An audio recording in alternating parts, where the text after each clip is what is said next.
Okay, so good morning. I'm Jane Morgan from JMM Investor and Media Relations. Thank you for joining me today for the JMM Wagering Investor Webinar. So on today's webinar, you'll be hearing from 4 key speakers. New Jersey-based American gaming and wagering expert, Bill Pascrell, who will be speaking to the landscape in the US. Todd Buckingham, the CEO of wagering technology provider, BetMakers Technology Group, with the ASX ticker code BET. Daniel Simic, who is the global CEO from Next Generation Entertainment and Technology Group, PlayUp Limited. And hopefully Jamie Mitchell, who we're tracking down now, who is the co-founder and CEO of Low Six, a company who is building a suite of gamification products to hit the UK and USA. But good morning, gentlemen. Thank you for joining me. Good morning, Jane. So to kick off today, we're going to begin with the panelist discussion with our speakers, and then we'll jump into some presentations from BetMakers, PlayUp and Low Six, followed by Q&A sessions for each presentation. So to ask questions throughout the presentations, please use the Q&A function at the bottom of the screen. So to kick things off first up, I would like to introduce you to Bill Pascrell. Bill, thank you for joining us live today from New Jersey. Thank you, Jane. Now, Bill, can you provide the webinar attendees with an overview of the US wagering market? Sure. We have a pretty interesting development in this nascent gaming industry. We've had retail gaming in America since 1937 in Nevada, and then New Jersey in 1977. But the rest of the world, including Aussie land, has had online gaming for decades. We've only had it for 7 years now. New Jersey, my home state, I lobbied many years ago to pass the first online gaming law in the nation. And Jane, that was just casino and poker at the time. Passed in February 2013, launched in November 27th of that same year. We gave the regulators 9 months to get the regs up and running. And it's been a colossal success, immense success. And it was followed by Delaware, Nevada, and several other states, including West Virginia and Pennsylvania, to name a few. And then we had a 10-year battle, as you well know, Jane, and certainly Daniel and Mr. Buckingham know very well. We had a 10-year battle with the courts to bring sports betting to America outside of Delaware and Nevada, which were captured under the original PASPA law, passed by Senator Bill Bradley from my home state, the former New York Knickerbocker basketball player. That law precluded every state in the nation, unless they opted in within the first year of PASPA's passage in 1992. And we repealed that law all the way up through the Supreme Court in a 6-2 decision. The court on May 14th of 2018 repealed PASPA. And personally, that was a major accomplishment in my life because you don't do that easily. The NFL, the NBA, the NHL, Major League Baseball, the PGA, and the NCAA all opposed us. And we beat the snot out of them in the courts. And they all tried to lobby vociferously for integrity fees. And that was not permitted except for one state. Now we have 24 states in the nation, Jane, with over a dozen doing both online and retail. 24 states plus the District of Columbia, our nation's capital, have retail sports betting up, and half of them have online gaming up, online sports betting. The big, I think the big question that many folks in your country and your part of the world ask me every day, I was just on with a major investment firm out of Australia who Todd introduced me to, briefing their investors, is what's going on in the major 4 states, California, Texas, Florida, and New York. And all those states, only New York has retail sports betting. Florida passed the law. They have an exclusive with the Seminole Tribe Compact, and I believe Florida is going to launch next year. Governor DeSantis has done an extraordinary job moving that forward. And of course, the Seminoles will have an exclusive. Texas only has biannual legislative sessions. They didn't pass it this year. The next time they'll be able to pass it would be in 2024. And California's been working on this for 2 decades. And I don't think that's going to change anytime soon, although they're the 8th largest economic market in the world, but they don't have any mobile or sports betting. The industry is doing immensely well. We are still in our nascent form. We're only in our fourth year. But Jane, the state of New Jersey is the third largest online gaming market in the world after the UK and Germany. And in 9 months this year, we've already reached $7.5 billion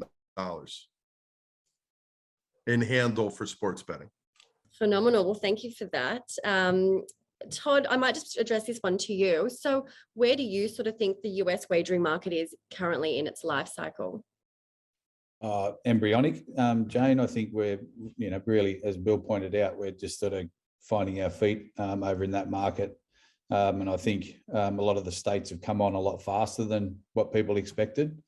Most people thought it'd be a slow rollout over 5 to 10 years, and it's accelerated a lot faster. Obviously, you've got the big states that Bill has mentioned, they've got to come on, but I don't think it's a matter of if they'll come on, it's more when they'll come on. So I think the states rolling out a lot faster. And I think, as Bill also mentioned there, I think the states are performing a lot better than what people expected as well in a short space of time. So I think we're at the really early stages. I don't think we realise how big it is. It's been a challenge to not only get into the states and get the states open, but all of the peripherals around the outside is the challenge as well. So, protecting where people bet, how to deposit money into websites, how to get customers, the marketing side of things, all of that stuff has got to develop. And there's a lot of experience comes from other jurisdictions, in the UK, and obviously the guys from Australia are charging over there, trying to do their piece as well. But there's a real challenge in regards to a lot of that stuff, and the different jurisdictions and the different states and the different regulations have got to be sorted out as well. So a developing piece of the pie. Perfect. Dan, did you have anything to add to that? Just to elaborate on what Todd just said, it's the education component. The whole online betting might seem second nature to the Australians, but in the US, it's not the case. So yes, we are in the very early stages, and with education across, not just New Jersey, which as Bill just shared some massive growth numbers, but throughout the entire country, education will be a big part, and part of that process will be getting the clientele who have bet in illegal offshore markets, who will now start transitioning across to regulated online bookmakers. And then there's also the product and technology. The product is very early stage. You can see that there's sports betting now being commingled with daily fantasy sports. And then as we go on, you'll see that joining in with fixed odds racing and the fixed odds movement, which follows. So very early stages, a lot of years of runway, a lot of years of growth ahead of this entire industry. Bill, there's one just for you, actually. So how soon do you think the other states will introduce fixed odds wagering legislation? And which states do you think will be adopting it first? I'm waiting for you to bring up fixed odds from the moment I got on the call. It's funny, we're having this discussion today. I'll forward to Todd later on this evening, later your morning. Governor Murphy just sent me the official signed bill with a nice note on it. And it's a proud moment for me. I've had 4 major achievements in gaming, and this is by far one of the more exciting ones. Exchange wagering back 10 years ago, online gaming, and then sports betting. I think, Jane, we're about to see a huge tidal wave in America. Todd has been an extraordinary leader at giving me the ability to educate, as Dan was just saying, before we advocate.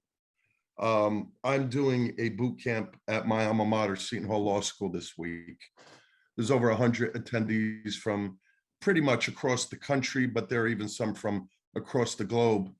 And Dallas Baker, one of Todd's senior staff members, and Dennis Drazen, Todd's partner, my client, the owner-operator, Monmouth Park Racetrack, will be discussing fixed odds wagering to a group of attorneys, compliance people, sports betting operators. Those who are from strictly the US know nothing about fixed odds. But the power of fixed odds in America is the fact that the racing industry in America is antiquated. It's very old. It's dodgy. You go to a track today, I was just in Saratoga, which I believe is one of the most beautiful tracks in the world. And you see a bunch of 20 and 30-year-olds, none of whom are doing anything other than drinking and chasing each other, trying to find a significant other. They're not gambling, they're not betting, they're not wagering.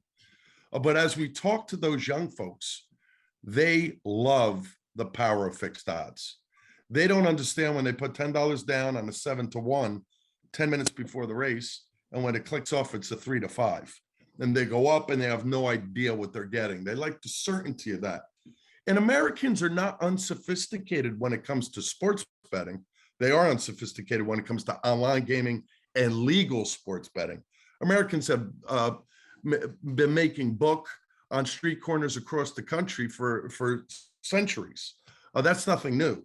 What fixed odds is going to do, and we believe conservatively, all you need to do is capture about 10% of the sports betting market, which is easy. Every operator in the US, we have 37 skins in the state of New Jersey alone, Michigan, Illinois, Colorado. We're talking to every state in the nation. Just last week, I was with IAGRA. You know that, Jane? That's the International Association of Gaming Regulators. Every regulator there was extraordinarily interested in talking about two things. First, fixed odds, and second, esports. Those are the two things that are sort of penetrating the the US market. And what's really interesting to me is everybody else in the world laughs at us like, fixed odds, we've been doing it forever. I think we're going to take our first fixed odds bet in the state of New Jersey within the next 30 to 60 days. But what's most important and what Todd got right from the moment he put his feet on US soil with a fixed odds campaign was understanding it's not speed to market, it's getting it right. When New Jersey opens, you're going to see about a dozen states open up soon thereafter, not needing legislation like New Jersey, being able to do it regulatorily. And don't forget, Jane, fixed odds US is a horse bet. It's not a sports bet, so it's not taxed. And that's even more powerful and good for the industry. Well, just on that then, Bill, you mentioned Monmouth Park. So what's your involvement with Monmouth Park? Well, real briefly, Todd knows I like to tell stories. When I was lobbying for online gaming, Dennis Drazen, the owner of Darby Development, which is the owner-operator of Monmouth Park, all the Jersey tracks were put out into the private market by Governor Christie 12 years ago. So Jeff Garrell owns the Meadowlands, Penn National partnered with Parks, owns Freehold, and Dennis Drazen owns Monmouth Park. Thoroughbred track, beautiful legacy track, opened up in the late 1800s. Dennis and I battled, Jane, because he wanted online poker and casino to be offered at tracks. And the casino industry and the online gaming industry wasn't interested in that, who I was lobbying for. So we didn't have a good jump like I did with Dan when I had my first jump with Dan. We had a really bad jump, Dennis Drazen and I. But later on, he came up, retained me, and we've got some good stuff done for him. And then when Todd and BetMakers brought me on board, which I feel very privileged to be a part of that team, and this was in the early days, Dennis had confidence enough in me to say, you know what, Bill, you seem really hugely impressed with this company. I'm ready to do a deal. So Jane, when we were at London Ice, Todd and a bunch of other mates from BetMakers, Dennis was back in New Jersey and I was in London with Todd. We signed our first managed trading services and content agreement, BetMakers and Monmouth Park, and other tracks have been signing up since. And it's pretty exciting. Monmouth Park is a great first venue to launch because obviously Thoroughbred is the best racing in America. Well, that actually leads me to a question for you, Todd. So with the exclusive partnership that BetMakers has with Monmouth Park Racetrack, what does this mean for BetMakers? I think when we first started, we wanted to we really wanted to focus on what was in the best interest for all stakeholders, not just what's in the best interest for bet makers. And I think that's why Dennis, Bill was able to convince Dennis that we were the right partners. We've got a model that we're taking into New Jersey that is the right model for the industry, for the right model for Dennis as the track owner, the right model for the horsemen. We think that we will get the operators on board and under this model, and we think that that's going to benefit the industry itself. Having a sustainable model, a sustainable industry like that is obviously going to benefit somebody who's got a 10-year exclusive deal. So for us, it was getting the model right first, and then the benefits flow on after that. For bet makers to be, have a 10-year exclusive deal in, what we see as the pioneer state in the US. They've been first to market with everything. We see that as a really important piece of the puzzle. And we think that, the industry set up there in terms of horse racing to grow significantly, and that those benefits will be shown, which will then give us a very good leverage to move into other states. And I might actually just jump to you now, just given that Dennis Drazen also sits on your board. So what does this change in legislation mean for PlayUp? It's very good for PlayUp in the fact that we like to consider ourselves as experts in the fixed odds racing. We are very prominent in the Australian market with fixed odds, and we have our own in-house trading team on the fixed odds racing component. Dennis has joined our board as a non-executive director. And that is primarily because he could see that our passion towards trading and to own and build a platform that's centered around fixed odds and how we can all interrelate together with his connection and with the bet makers, with PlayUp as an operator, and being the owner of Monmouth Park racetrack. So it's sort of an alignment of stars having Dennis on our board with what our direction is and what we believe in, which is, as what Bill said, we're only just getting started with this fixed odds movement, and with the tax incentives for horse racing over and above sports betting. And not only that, there's already a market in place, albeit it's antiquated. It's a market that can be revitalised very quickly. We saw in the Australian market that fixed odds had a big impact compared to tote betting. And it's great to see Dennis, who is the incumbent of Monmouth Park, jump behind, run the pilot project. He's got a lot of influence in terms of in New Jersey, plus he was instrumental in repealing the PASPA legislation. So I think with Dennis on our board, fixed odds horse racing movement, I think we're all in a very good position to grow this market. Perfect. I'm jumping around a little bit here, but Todd, I might go back to you. So do you expect to see other wagering operators who don't focus on racing, i.e. the DraftKings, FanDuels of the world, to now be able to offer this to their customers? And if so, how will bet makers be able to assist with that potential integration into the racing books?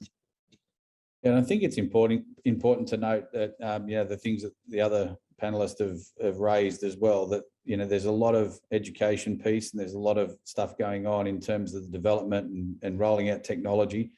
And so the operators over there, as Bill mentioned, there's 39 skins over there, 39 operators that will be looking to do horse racing or fixed odds betting on horse racing in New Jersey. At the moment, they can't do any betting on horse racing. So to be able to offer that as a product to their customers, they want speed to market. They want to be able to get into that as easily and quickly as possible. And so with bet makers, because we can provide a solution that's fast, easy to integrate, then we believe we're in a good position there for those operators, big and small, to be able to get moving quickly. So for us, it's a speed to market and ease to market scenario that we're providing. And we think we're well positioned to be able to do that. Thank you, Bill. I'm going to just jump back to you now. And obviously we've got two players on board, but who do you feel are the market leaders in the space currently? And what companies should we be looking out for? Jane, I'm also real interested in the Q&A. I'm sure you're looking at it. There's been some great questions launched, but I'll leave it to you whether you want to tee those up. When you say the market leaders, you mean in sports books? Yes, in sports books, yeah. Yeah. Well, listen, bet makers, when I say we, I mean bet makers, we have talked to every book under the sun. Uh, all 37 skins in New Jersey we've talked to. And just about every one of them is interested in doing a deal, or we have discussions in earnest waiting for the regs to roll out. And if I may, Jane, I know you didn't ask the question, but I think it's related. I've been with Director Reebok for the last several days at this boot camp. The emergency rules, Dennis Drazen and I drafted the bill for bet makers, for fixed odds horse racing on behalf of bet makers, as a 90-day emergency rule provision. The rules do not have to go out publicly. The rules don't have to go out anywhere. They've been drafted after consultation with many in the industry, including us. They're on the Attorney General's desk. And the Attorney General, who is new, he's only been there for about 40 days. All he needs to do is sign off on them, and they immediately go into action for the next 18 months. We're delivering our fixed odds terminals to the DG lab over the next 24 to 48 hours. Our license application for bet makers is complete for fixed odds, for managed trading services and content distribution. The lab will take about a week to 10 days to go through the technology. Obviously, BetMakers has massive technology in addition to the new acquisition of Sportech and their tote machines. It's just a software review. And as soon as those regs are launched, the licenses will be issued immediately. The gross license will go to the New Jersey Sports and Exposition Authority. Dennis Drazen will be the manager of fixed odds on their behalf. He is our partner. Monmouth will get a license. Freehold will get a license if they choose to, and the Meadowlands. And we'll be off to the races with both harness and standardbred fixed odds racing in a relative near future. I don't want to put a date stamp on it because every time we do, something happens, like a hurricane or a pandemic or something else. But we're very close to a launch date. Well, that answered one of the other attendees' questions that's come through. So I might just go to this one now. So do you see more consolidation via acquisitions of the main betting agencies in the US? Phil, I'll pass that one to you, perhaps, to kick off. You see what just happened today, right in the middle of the boot camp at 10 a.m. this morning, and I represent Entain and have for 12 years. My phone started blowing up. It reminded me of Black Friday when I was in Malta in November of 2010. Thank God I had a smartphone and not a BlackBerry like I had back then. You know, the sort of soft offer, I would say, the hard offer is coming soon, the official offer. But DraftKings acquisition of Entain or attempt is pretty interesting. We're doing a panel tomorrow on M&A. I did one up in Boston just a few days last week with somebody from Penn National. My only concern is this, and everybody looks at me odd, Jane, when I say this, so hopefully you won't look at me cross-eyed. I'm an American. I'm a proud American. I think we have a great country, and I love my nation. And my family and I have fought for it. But I am very, very troubled by some of these offers. I think Entain should have bought MGM, BetMGM. And I think Entain should consider buying DraftKings. DraftKings is a great brand and an extraordinary company. They've been successful, not making any money. They're good at acquiring players, but they just don't have the sophistication, the bandwidth, the experience of many of the companies across the pond that have come here and done an extraordinary job. Now, if you asked an American who is Entain, they wouldn't have a clue. You ask them who DraftKings is, I would say a good chunk, about 3/4 of the country would know who they are. And that's sort of the dodginess of this. Entain's brand will explode. They have a great company. I'm hoping and I'm rooting against the acquisition, but I'll tell you one thing. If the acquisition happens, it's great for bet makers because they have a great relationship with Entain. Well, just on that, Todd, did you want to maybe just add to that? I think there's a lot of consolidation that will obviously happen. I think the market, while it's been very, very hot, is still undervalued. And I only sort of look at that in terms of what we see here in Australia, in a really established, sustainable market like Australia has got itself to now, after going through a lot of the things that the US market is going through now. Australia's already been through that over the last 10 to 12 years, around regulation, taxes, advertising, consolidation. All of that's happened in Australia. We'll produce probably with our top bookmakers here, we'll produce in excess of $1 billion to $2 billion in EBITDA from our operators here in Australia in this market. And so if you think about that in the US, which is 10 to 15 times bigger than the Australian market in terms of population, but has more capacity in terms of it's got online casino, it's got online in play.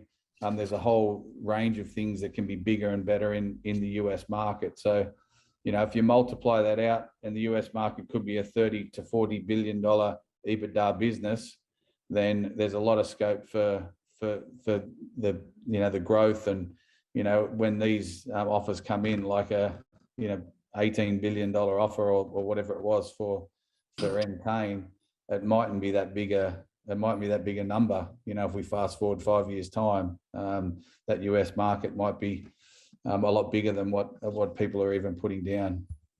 Dan, anything you want to add there as well? Probably just elaborating on Bill's comment. I guess with DraftKings, their goal is clearly to be the biggest in the space. And I guess when you're supported by the investors they're supported by, which are very prominent American institutions, then it's only a natural evolution. They're going to go out and buy the other biggest brands to eliminate the competition and to amalgamate the clientele. So I think for PlayUp, it's the more acquisition, the better, because there's less competitors, number one. And from the multiple surveys that we've done over the years, you see that a common underlying result, and that being that clients like choice. So the less choice that there are, the better there is, and not one company can keep everyone happy. So PlayUp's intention, and always has been, is to get the clients that go for value, who want the value play, who want more bang for their buck. And that's what the client that PlayUp looks for. So more acquisitions, the better for PlayUp. And I guess the consolidation of the market also needs to happen, because there are a lot of players in this space. Daniel, I'm going to just stick with you here. So a webinar attendee has just asked about risks for businesses. So what kind of risks do you think businesses need to address in the US? I guess the biggest risk we've talked about is the change in legislation. What you'll see is over time, there'll be issues popping up with responsible gambling, and no doubt it'll follow what's happened in Australia and in the UK, where you'll get restrictions on gambling advertising, you'll get restrictions on promotional activity, there'll be limitations to what you can do, turnover requirements, and I guess that's probably the biggest risk. When that will happen, we don't know, but at this very point in time, the market is just so big and growing very quicker than expected in not just sports betting, but also iGaming. It's probably not an issue at this point, but it will be, I believe, a few years down the track. So the real secret is to get in, to get licensed now, before the regulations become stricter. So I would see that as the biggest risk, which is the legislative and regulation requirements. A couple of things. One of the things I said before the London Ice Expo 10 or 11 years ago is America cannot hold a candle to most of the rest of the world when it comes to power content of online and gaming. They can't. We're playing catch up. But the rest of the world needs to understand one thing. We don't have your political culture wherever you're from. We have our own political culture. And it's the companies that have succeeded the best that understand that. For example, and I want to talk about bet makers and how they grasped it right away. But Entain is doing something that, Dan raised a really good point. If the industry would trot along the way it did in Australia and the UK and in many other jurisdictions, the regulators would be coming down with a hard sword within a relative near future. We created a foundation with Entain, which I sit on with Amani Toomer, former New York Giants Super Bowl winner, and with Martin Litka, the head of regulatory affairs. And what we're doing is Entain is putting their money where their mouth is. They're proactively going ahead and talking about RG before the regulators come down. And every regulator we've talked to, and we've talked to over 36 across the nation. We don't have gaming in every state, Jane, as you know, like the state of Utah has 0 gaming, have embraced it. And they said, you're better off self-regulating than having us come down on you. Now, we're starting to see a spike because of COVID in the gambling addiction, but we have a lot of companies, and BetMakers has embraced it. I know that Dan and PlayUp have embraced it, is being proactive about responsible gaming in societal benefits, putting out there in terms of game blocking, player preclusion, and the whole myriad of things that you need to do in a comprehensive package to attack this. Just today, we had an NFL player, Amani Toomer, and Jason Williams, a former NBA superstar, speaking about gambling addiction and the problems of it in an event sponsored by BetMakers and Entain. Those companies like BetMakers and Entain and PlayUp that are from abroad, that come into our nation, that get that, impress me. And I think they're moving the dial and preventing what's happened, particularly in the UK, when it comes to the regulatory divide. We've embraced the regulators. We're going to continue doing that. And what that does is it creates a sustainable gaming environment. I think that's an important piece, is that it's not going to take the US market as long as the other jurisdictions have taken to get to this point. We're going to be able to fast track this, where it took 10 to 12 years in Australia, and it's still ongoing in the UK, but the US is going to get to this position, in the next couple of years. So we are going to get to a model, and all of that consolidation at the top, that then creates opportunities at the bottom as well. So, we're going to see this evolve over the next, 10 years, 15 years, but we're going to be going through, consolidation and then opportunity, and all of these things are going to bode well for that industry. And I'm just going to pass to you now. So you've got a partnership with Caesars Entertainment Group in the States. So with your US operations over there, what other states are you looking to target through this partnership? And what should investors in the market look forward to hearing from the company? So far we've got 5, we're in 5 states, 6 licenses, but on the cards, we have many more coming up. We have Mississippi, Missouri, Indiana iGaming, Louisiana, and several others. The thing is with Caesars, we've proven to them that we can, we have the capacity to grow and to grow quickly, and that we own our own technology, and that we understand the space, and that we also understand the fixed odds racing side of the business. So we've formed a very good relationship with Caesars, and through that connection, which is also thanks to Dennis Drazen and Layla Mintas, who is our US CEO, they got very strong relationships in the industry and with Caesars. We've been able to harness that relationship and get these licenses, and we're looking forward to growing that even further. So there will be some market announcements coming out very shortly, I would say in the next month, with some more license acquisitions that we've acquired. So it's a pretty exciting times for PlayUp at the moment.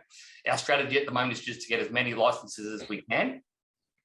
Probably hold back on doing the land grab. We have to obviously not take the big 4 head on, because that will just be a recipe for disaster. So we're looking at, we're not looking, we have other strategies on how we will get our market share. But probably one big point of difference, PlayUp is not looking to be the biggest in the market.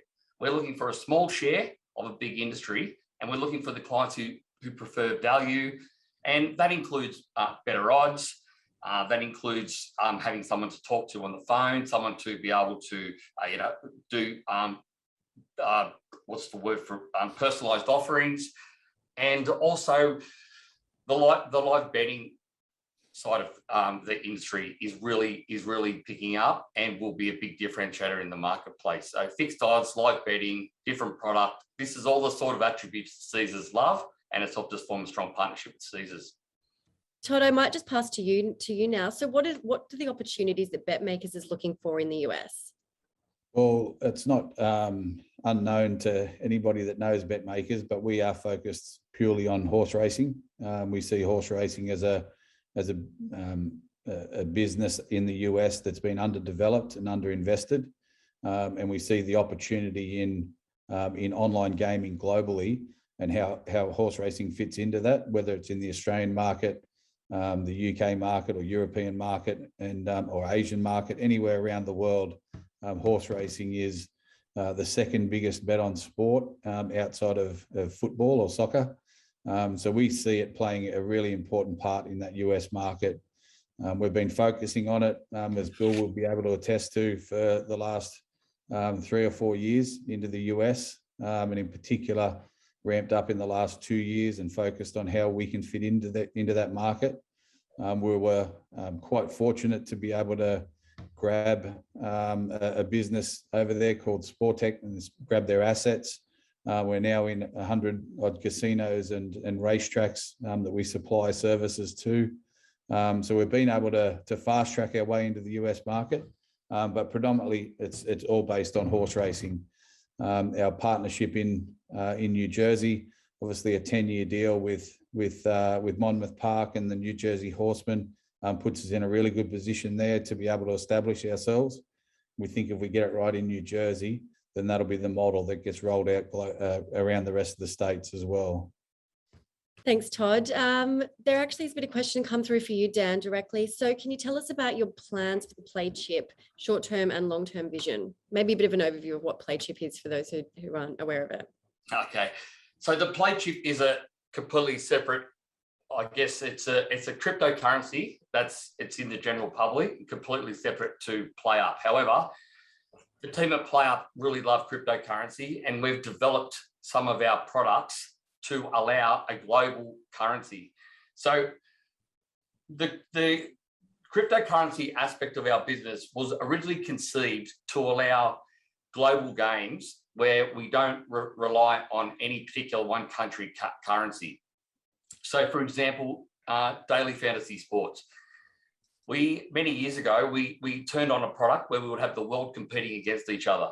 We had it in US dollars, but then we had our Indian clients asking why wasn't it in rupee. We then had the Australian clients saying, you're essentially an Australian company, why isn't it in Australian dollars? So take the word cryptocurrency out of the equation for a second. We came up with the concept of having a global chip to play, and whereby everyone could buy that chip in their own currency.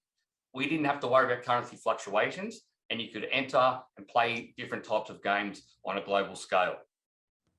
That concept was not only just in fantasy sport, but there was racing tournaments and poker games, casino games, all sorts of different events. So the PlayChip is a global currency. So where we go from here? We've largely backed off developing software for a cryptocurrency because of the regulation in Australia, and also because we in our attempts to enter the US market, cryptocurrency wasn't very well accepted, as you can no doubt read about online with the SEC and so forth. So, however, in recent years, the concept of cryptocurrencies changed, given that Coinbase is listed, and I think they're worth.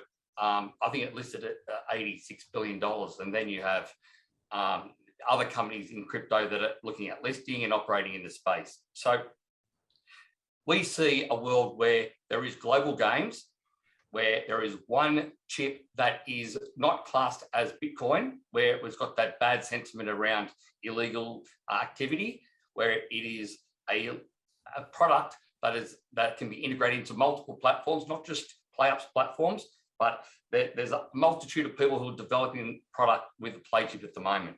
So it's a one wallet solution for crypto, made specifically for gambling, no different to walking into a casino where you exchange whatever currency you have into a chip in the casino, and then you can go and play whatever games you want to play in that casino. This is no different, it's just online. So there are some very big plans for the PlayChip and the product.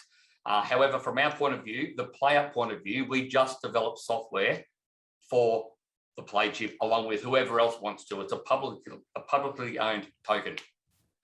I hope that answers the question, Jay. I think it did. I think we're getting a little bit sidetracked from our US discussions, but I think we've sort of gone way over what we were actually anticipating doing. But Bill, I might just hand back to you now. So I know you've covered this throughout the panelist discussion today, but and I'm not sure how much detail you can actually provide, but this is a really monumental change, particularly the fixed odds on thoroughbred horse racing from New Jersey. What do you kind of expect the US market size to be? Maybe potentially in comparison to the Australian market where majority of our attendees are from today? Yeah, well, listen, Jane, we have a little over 330 million citizens in the US, and we do about $10 billion a year in US horse racing. Australia has 24.6 million, and you're doing about 30 billion Aussie dollars a year in horse racing, which is extraordinary. I think that fixed odds has the potential to double the US horse racing handle. And I think it's going to do that because it's going to, when you go to racetracks, Jane, it's pretty sad in America. It tends to be elderly folks, not a lot of legacy folks anymore. Some folks bring their kids, but they're going there not for horse racing. They're going there for the entertainment of watching a horse or petting a horse.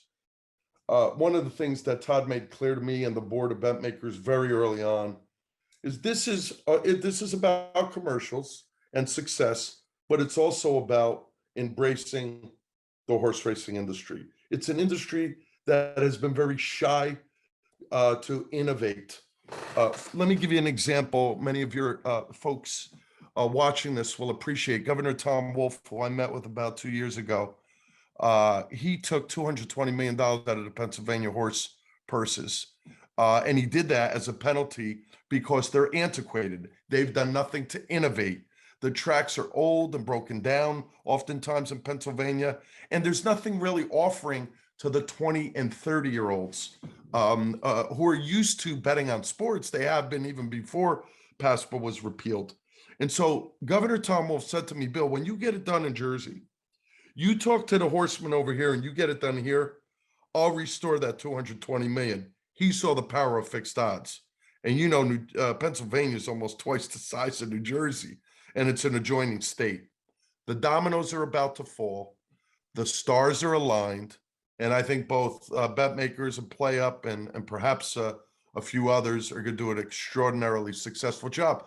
Just look at bet makers stock from 2 years ago to after we signed the managed trading services agreement with Dennis Drazen, to when the bill was dropped, to when the bill was passed. The bill was dropped in December of last year and was signed by the governor in August of this year. Sports betting took 10 years. This has taken less than 10 months. We're onto something here. And the sky's the limit, Jane. And let's not forget the social aspect of fixed odds racing that people may not even consider. With fixed odds, people in the pubs, on the phones, in WhatsApp chat groups, they're all talking about what price did you get on at? I got on at $3. Oh, wow, I got on at $3.50. Oh, they're offering $4 at Play Up. They're offering $3 over at A, $2.80 over at B. It's a conversational topic which resonates with the millennials, and it's one of the reasons why there's so many chat groups, bet with mates functionality. A lot of it revolves around fixed odds. You don't get that with pari-mutuel betting. There's nothing. That's spot on. Dan, the other point, and Todd and Jane, that a lot of folks across the ponds wouldn't readily appreciate because you're much more sophisticated than we are here on a lot of these issues. Wait until fixed odds matures in 12 to 18 months and you're able to put a bet down on a horse and a game, like a Yankee game or a Dallas Cowboys or Giants game. And that's coming. And the power that brings to the table with certainty, which the young folks like. And you're also creating a whole new generation of horse bettors. And that's good for the horse racing industry, because up until now, this was the trajectory of US horse racing. This is going to stabilize it and then trampoline it. I think that's an important piece, what you just mentioned there, Bill, as well, with the whole new audience. And just to use someone like DraftKings as an example, you know, they have 2 million people that bet on their platform every month, and there'd be 99% of those people have never ever placed a horse racing bet.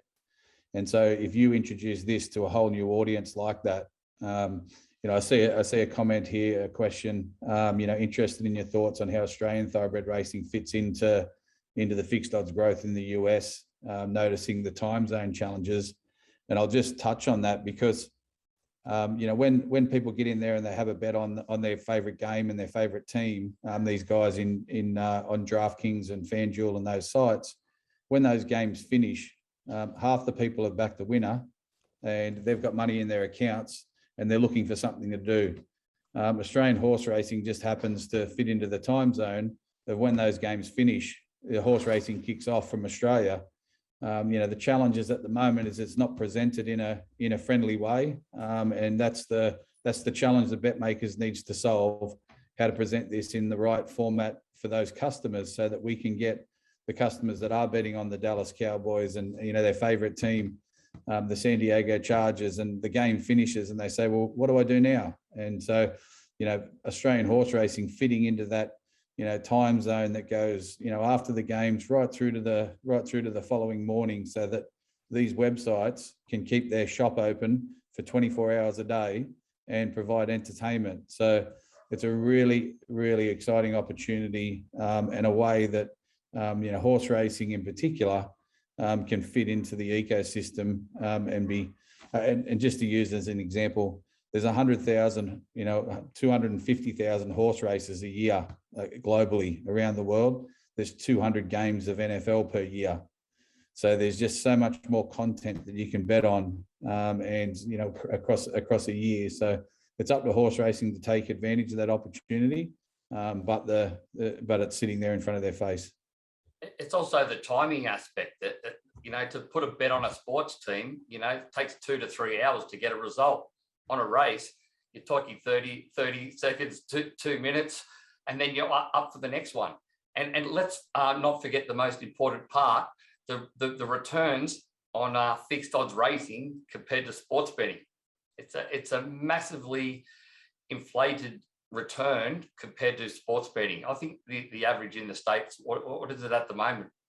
It's like 3 or 4%, 3 to 5% at best. 4%, yeah, 4%. Racing, you're talking 8 to 12. Yeah, right. It's a massive difference. It's not instant. It's timing and return.